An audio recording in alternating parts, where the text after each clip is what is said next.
ನಮ್ಮ ಇವತ್ತಿನ ಒಂದು ಟಾಪಿಕ್ ಬಂದು ಅಸಾಂಪ್ರದಾಯಿಕ ಚಿಂತನ ಶೈಲಿ ಅಂತ. ಏನಿದು ಅಸಾಂಪ್ರದಾಯಿಕ ಚಿಂತನ ಶೈಲಿ ಅಂದರೆ, ಒಂದೇನೋ ಒಂದು ವಸ್ತು ಬಳಸ್ತಾ ಇದ್ದೀವಿ. ಫಾರ್ ಎಕ್ಸಾಂಪಲ್ ಒಂದು ಕಾರ್ ಇರ್ಬೋದು, ಬೈಕ್ ಇರ್ಬೋದು, ಏರೋಪ್ಲೇನ್, ಪ್ರತಿಯೊಂದು ವಸ್ತು, ಮೊಬೈಲ್, ಟೆಲಿಫೋನ್ ಏನೇ ಬಳಸಿದ್ರು ಅದರಿಂದ ತುಂಬಾ ಸೈಂಟಿಸ್ಟು ಸ್ಟ್ರಗಲ್ ಮಾಡಿರ್ತಾರೆ. ಅಂದರೆ ಪ್ರತಿಯೊಬ್ಬ ವ್ಯಕ್ತಿ ಒಂದು ಕಂಡುಹಿಡಿಬೇಕು ಅನ್ನೋ ಒಂದು ವಸ್ತುನ ತುಂಬ ಪರಿಶ್ರಮ ಹಾಕಿರ್ತಾರೆ. ನಾವಿವಾಗ ಅದನ್ನು ತುಂಬ ಈಸಿಯಾಗಿ ಯೂಸ್ ಮಾಡ್ತಾಯಿದ್ದೀವಿ. ಇವಾಗ ಒಂದು ಕುಕ್ಕರ್ ಇರ್ಬೋದು, ಒಂದು ಮಿಕ್ಸಿ ಇರ್ಬೋದು, ಎಷ್ಟು ಈಸಿಯಾಗಿ ಯೂಸ್ ಮಾಡ್ತಿದ್ದೀವಿ. ಬಟ್ ಅದು ಫೈಂಡ್ ಔಟ್ ಮಾಡಬೇಕಾದ್ರೆ, ಇನ್ವೆನ್ಷನ್ ಮಾಡಬೇಕಾದ್ರೆ ಸ್ಟ್ರಗಲ್ ಮಾಡಿರ್ತಾರೆ ಅನ್ನೋದ್ರ ಬಗ್ಗೆ ಇದು. ಓಕೆ, ಹೋದೋಣ. ರೂಢಿಗತವಲ್ಲದ ಚಿಂತನೆ ಪ್ರಗತಿಗೆ ಕೀಲಿಕ ಇದ್ದಂತೆ, ಅದರಿಂದ ಅಪಾರ ಲಾಭ ಆಗುತ್ತದೆ. ಚಂದ್ರನ ಮೇಲೆ ಮಾನವನ ಪಾದಾರ್ಪಣೆಯು ಮುಕ್ತ ಚಿಂತನೆಯ ವಿಜಯದ ಪ್ರತೀಕ. ಇದರ ಆರಂಭ 600 ವರ್ಷಗಳ ಹಿಂದೆ ಆಯಿತು. ಆಗ ವಿಜ್ಞಾನ ಚರ್ಚ್ನ ಊಳಿಗತ ತೊತ್ತಾಗಿತ್ತು. ಚರ್ಚ್ಗೆ ವಿರುದ್ಧದ ಅಭಿಪ್ರಾಯ ವ್ಯಕ್ತಪಡಿಸಿದವರನ್ನು ಪಾಖಂಡಿ ಎಂದು ದೂಷಿಸಲಾಗುತ್ತಿತ್ತು. ದೆವ್ವ ಆತನ ಬಾಯಿಂದ ಅಂಥ ಮಾತು ಹೇಳಿಸಿದೆ ಎನ್ನಲಾಗುತ್ತಿತ್ತು. ಎಲ್ಲ ಬೌದ್ಧಿಕ ಚಟುವಟಿಕೆಯಲ್ಲಿ ಮುಕ್ತ ಚಿಂತನೆಯನ್ನು ನಿಷೇಧಿಸಲಾಗಿತ್ತು. ಉಲ್ಲಂಘಿಸಿದವರನ್ನು ಗಲ್ಲಿಗೇರಿಸಲಾಗುತ್ತಿತ್ತು. ಮುಂಚೆ 600 ವರ್ಷಗಳಿಂದ ಏನಾದರೂ ಚರ್ಚ್ ಅಂದರೆ ಫಾದರ್ಸ್ ಏನಿರ್ತಾರೆ, ಅವ್ರು ಆಪೋಸಿಟ್ ಮಾತಾಡಿದ್ರೆ ಅವ್ರನ್ನ ಗಲ್ಲಿಗೆ ಸಹ ಏರಿಸ್ತಾಯಿದ್ರು. ಆ ಥರ ಎಲ್ಲ ಒಂದು ಸಂಪ್ರದಾಯ ಇತ್ತು. ಇಂತಹ ಪ್ರತಿಕೂಲ ಸನ್ನಿವೇಶದಲ್ಲೂ ಸತ್ಯ ಹೇಳಿದ ಹಾಗೂ ಅದನ್ನು ಪ್ರಸಾರ ಮಾಡಿದ ಧೈರ್ಯಸ್ಥರು ಇದ್ದರು. ಆಧುನಿಕ ನಾಗರಿಕತೆ ಇಂಥವರಿಗೆ ಋಣಿಯಾಗಿರಬೇಕು. ಕೋಪರ್ನಿಕಸ್ ಅಂಥವರಲ್ಲೊಬ್ಬ. ರೋಮ್ ವಿಶ್ವವಿದ್ಯಾನಿಲಯದಲ್ಲಿ ಟಾಲೆಮಿಯ ನಿಯಮಗಳಿಗೆ ಅನುಸಾರವಾಗಿ ಖಗೋಳಶಾಸ್ತ್ರವನ್ನು ಬೋಧಿಸುತ್ತಿದ್ದರು. ಈ ಸಿದ್ಧಾಂತದ ಪ್ರಕಾರ ಪ್ರಪಂಚದ ಕೇಂದ್ರ ಭೂಮಿ ಅಂತ ಹೇಳಿದರು. ಓಕೆನಾ, ಸೂರ್ಯ ನಕ್ಷತ್ರಗಳು ಭೂಮಿಯ ಸುತ್ತ ಸುತ್ತುತ್ತವೆ ಅಂತ ಆಗ ಟಾಲೆಮಿ ಹೇಳಿದರು. 1500 ವರ್ಷದಿಂದ ಇದನ್ನೇ ಕಲಿಸಲಾಗುತ್ತಿತ್ತು. ಇದನ್ನು ಪ್ರಶ್ನಿಸುವವರೇ ಇರಲಿಲ್ಲ. ಬಟ್ ಆದರೆ ಕೋಪರ್ನಿಕಸ್ಗೆ ಸ್ವಲ್ಪ ಕಾಲದಲ್ಲಿ ಟಾಲೆಮಿಯ ಸಿದ್ಧಾಂತದಲ್ಲಿ ಹುರುಳಿಲ್ಲ ಅಂತ ಅನಿಸಿತು. ಭೂಮಿ ಸೂರ್ಯನ ಸುತ್ತ ಸುತ್ತುತ್ತಿದೆ ಎಂದು ಘೋಷಿಸಿದ. ಇದು ಆತನ ವಿರೋಧಿಗಳನ್ನು ಕೆರಳಿಸಿತು. ಆತನ ವಿರುದ್ಧ ಟೀಕೆ, ನಿಂದನೆ, ಬೆದರಿಕೆ, ಆಮಿಷದ ಸುರಿಮಳೆ ಸುರಿಯಿತು. ನೆಕ್ಸ್ಟು ಇಷ್ಟು ಬಂದು ಕೋಪರ್ನಿಕಸ್ ಬಗ್ಗೆ. ನೆಕ್ಸ್ಟು ಗೆಲಿಲಿಯ ಅಸಾಂಪ್ರದಾಯಿಕ ಚಿಂತನೆ ವಿಜ್ಞಾನ ಕ್ಷೇತ್ರಕ್ಕೆ ಭಾರಿ ಕಾಣಿಕೆ ನೀಡಿದೆ. ಪಿಸಾ ವಿಶ್ವವಿದ್ಯಾನಿಲಯದಲ್ಲಿ ವೈದ್ಯಶಾಸ್ತ್ರ ಕಲಿಕೆ ಎಂದು ತಂದೆ ಆತನನ್ನು ಕಳಿಸಿದ. ಗೆಲಿಲಿಯೋ ತನ್ನ ಬಿಡುವಿನ ವೇಳೆಯಲ್ಲಿ ಆರ್ಕಿಮಿಡಸ್, ಯೂಕ್ಲಿಡ್ನ ಗಣಿತಶಾಸ್ತ್ರ ಕೃತಿಗಳನ್ನು ರಹಸ್ಯವಾಗಿ ಅಧ್ಯಯನ ಮಾಡಿದ. ತಾನೇ ರೂಪಿಸಿದ ಉಪಕರಣಗಳನ್ನು ಬಳಸಿ ಸಂಶೋಧನೆಗೆ ಮುಂದಾದ. ಪ್ರೊಫೆಸರ್ಗಳಿಗೆ ಆತನ ಅಧ್ಯಯನದ ವಿಷಯ ಗೊತ್ತಾಯಿತು. ಅವರು ಇದನ್ನು ಒಪ್ಪಲಿಲ್ಲ. ವಿದ್ಯಾರ್ಥಿಯೊಬ್ಬ ಯಾವುದೇ ಮಾರ್ಗದರ್ಶನವಿಲ್ಲದೆ ಪ್ರಯೋಗ ನಡೆಸುವುದನ್ನು ಅವರೆಲ್ಲರೂ ಖಂಡಿಸಿದರು. ಎಲ್ಲ ವೈಜ್ಞಾನಿಕ ಸಮಸ್ಯೆಗಳನ್ನು ಅಂತಿಮ ಹಾಗೂ ಪ್ರಶ್ನಿಸಲು ಸಾಧ್ಯವಾಗದಂತೆ ಅರಿಸ್ಟಾಟಲ್ ಪರಿಹರಿಸಿದ್ದಾರೆ ಎಂಬುದು ಅವರ ನಿಲುವು. ಸೊ ಅರಿಸ್ಟಾಟಲ್ನ ಫಾಲೋ ಮಾಡೋಕ್ಕೆ ಸ್ಟಾರ್ಟ್ ಮಾಡಿದರು. ಯಾರಾದರೂ ವಿದ್ಯಾರ್ಥಿ ಆಕ್ಷೇಪ ವ್ಯಕ್ತಪಡಿಸಿದರೆ ಅವರು ಹೇಳುತ್ತಿದ್ದುದು ಅರಿಸ್ಟಾಟಲ್ನ ಸೂಕ್ತಿಯನ್ನು ಮ್ಯಾಜಿಸ್ಟ್ರೇಟ್ ಡಿಕ್ಸಿಟ್, ಗುರು ಹೇಳಿಬಿಟ್ಟಿದ್ದಾರೆ ಅಂತ.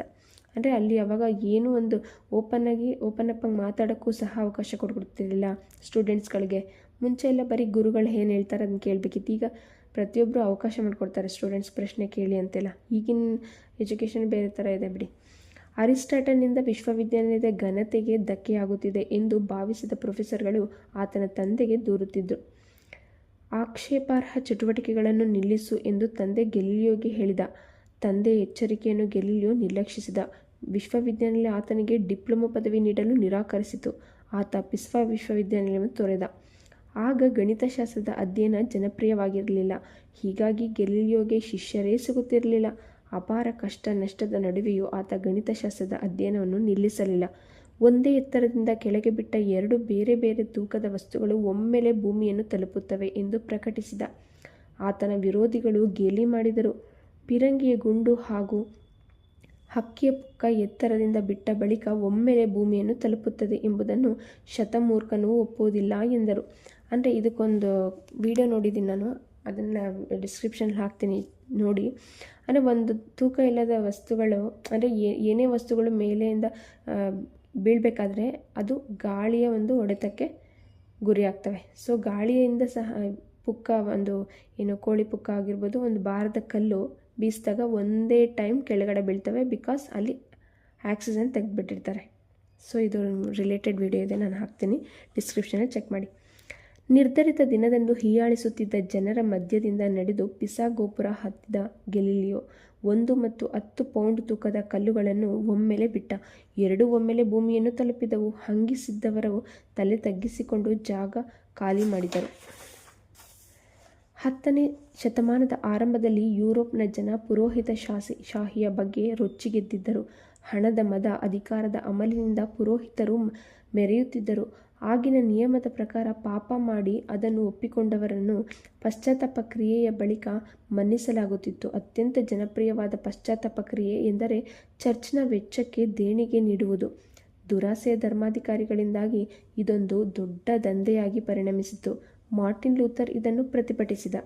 ಅರ್ಚಕರ ಹೀನ ಕೃತ್ಯಗಳನ್ನು ಬಹಿರಂಗಗೊಳಿಸಿದ. ಇದರಿಂದ ಪೋಪ್ ಸಿಟ್ಟಿಗೆದ್ದು ಲೂಥರ್ ವಿರುದ್ಧ ಆದೇಶ ಹೊರಡಿಸಿ 60 ದಿನದೊಳಗೆ ಹೇಳಿಕೆ ವಾಪಸ್ ಪಡೆಯದಿದ್ದಲ್ಲಿ ಬಹಿಷ್ಕಾರ ಹೇರಲಾಗುತ್ತದೆ ಎಂದ. ಲೂಥರ್ ಆದೇಶದ ಪ್ರತಿಯನ್ನು ಸುಡುವ ಮೂಲಕ ಪ್ರತಿಕ್ರಿಯಿಸಿದ. ಪ್ರೊಟೆಸ್ಟೆಂಟ್ ಪಂಥ ಉದಯವಾಯಿತು. ಧಾರ್ಮಿಕ ಹಾಗೂ ಸಾಮಾಜಿಕ ವಿಷಯದಲ್ಲಿ ಗಾಂಧೀಜಿ ದೊಡ್ಡ ಅಸಂಪ್ರದಾಯವಾದಿಗಳಾಗಿದ್ದರು. ಅವರ ಯತ್ನದಿಂದಾಗಿಯೇ ಅಸ್ಪೃಶ್ಯತೆ ಆಚರಣೆ ತನ್ನ ಪ್ರಭಾವ ಕಳೆದುಕೊಂಡಿತು. ಗಾಂಧಿಗೆ ಮುನ್ನ ರಾಜಾರಾಮ್ ಮೋಹನ್ ರಾಯ್ ಸತಿ ಪದ್ಧತಿಗೆ ಕೊನೆ ಹಾಡಿದರು. ಈಶ್ವರಚಂದ್ರ ವಿದ್ಯಾಸಾಗರರು ವಿಧವೆಯರ ಮರುವಿವಾಹಕ್ಕೆ ಒತ್ತು ನೀಡಿ ಮಹಿಳಾ ಸಬಲೀಕರಣಕ್ಕೆ ಹಾದಿ ಮಾಡಿಕೊಟ್ಟಿದ್ದರು. ಅಂದರೆ ಆ ಕಾಲದಲ್ಲಿ ಅವರೆಲ್ಲ ಮಹಿಳೆಯರಿಗೆ ಸಬಲೀಕರಣ ಮಾಡ್ಕೊಡೋದಿರ್ಬೋದು. ಗಾಂಧೀಜಿ ಅಸ್ಪೃಶ್ಯತೆ ಹೋರಾಡೋದು ಅಷ್ಟು ಈಸಿ ಇರಲಿಲ್ಲ ಈಗಿನಷ್ಟು. ಹಾಗೆಲ್ಲ ಒಂಟಿಯಾಗಿ ಹೋಗ್ತಾಯಿದ್ರು, ಯಾರು ಸಪೋರ್ಟ್ಗೆ ಮಾಡ್ತಾ ಇರಲಿಲ್ಲ. ಆ ಥರ ಎಲ್ಲ ಇತ್ತು. ಅದಕ್ಕೆ ಅಲ್ವಾ ಅವ್ರನ್ನ ಹೆಸರು ಇವಾಗಲೂ ನೆನೆಸ್ಕೋತೀವಿ ಎಲ್ಲರೂ.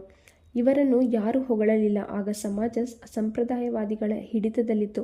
ಪ್ರಗತಿಪರರನ್ನು ಸಾಮ, ದಾನ, ಭೇದ, ದಂಡದ ಮೂಲಕ ಹದ ಮಾಡಲು ಯತ್ನಿಸಲಾಗುತ್ತಿತ್ತು.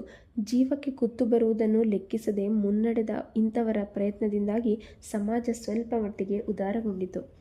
ಚೌಕಟ್ಟಿನ ಹೊರಗಿನ ಚಿಂತನೆ ಬದಲಾವಣೆಗೆ ಕಾರಣವಾಗುವಂಥದ್ದು. ಪುರಾತನವಾದದ್ದೆಲ್ಲವೂ ಮೌಲ್ಯಗಳಲ್ಲ. ಜತೆಗೆ ಒಂದು ಕಾಲದಲ್ಲಿ ಅಭೂತಪೂರ್ವ ಕ್ರಾಂತಿಕಾರಿ ಎನ್ನಿಸಬಹುದಾದ ಚಿಂತನೆ ಪ್ರಸ್ತುತದಲ್ಲಿ ಅನುಪಯುಕ್ತ ಎನ್ನಿಸಿಬಿಡಬಹುದು. ಇಷ್ಟಲ್ಲದೆ ಶ್ರೇಷ್ಠ ಚಿಂತಕರ ಮಾತು, ಆಲೋಚನೆಗಳೆಲ್ಲ ಸದಾಕಾಲವೂ ಸರಿಯಾಗಿರಬೇಕು ಎಂದೇನಿಲ್ಲ. ಅರಿಸ್ಟಾಟಲ್ನ ಚಿಂತನೆಗಳು ಸೂಕ್ತವಾದವಲ್ಲ ಎಂದು ಗೆಲಿಲಿಯೋ ಸಾಬೀತುಪಡಿಸಲಿಲ್ಲವೇ ಅಂತ ಹೇಳ್ತಿದ್ದಾರೆ. ನಮಗೆ ಆ ಥರ ಏನು ಹೇಳ್ತಾರೆ, ಮುಕ್ತ ಚಿಂತನೆಗೆ ಅನುವು ಮಾಡಿಕೊಡುವುದು ಪ್ರಗತಿಗೆ ಪೂರಕ. ಅಭಿಪ್ರಾಯ ಭೇದವನ್ನು ಬಂಡಾಯ ಎಂದು ಪರಿಗಣಿಸಬಾರದು. ಹೇಳಿದ್ದನ್ನೆಲ್ಲ ಕೇಳುತ್ತಾ ಕೂತರೆ ಹೊಸ ಚಿಂತನೆ ಹುಟ್ಟೀತು ಹೇಗೆ? ಇದು ಇವತ್ತಿನ ಒಂದು ಚಾಪ್ಟರ್. Thank you.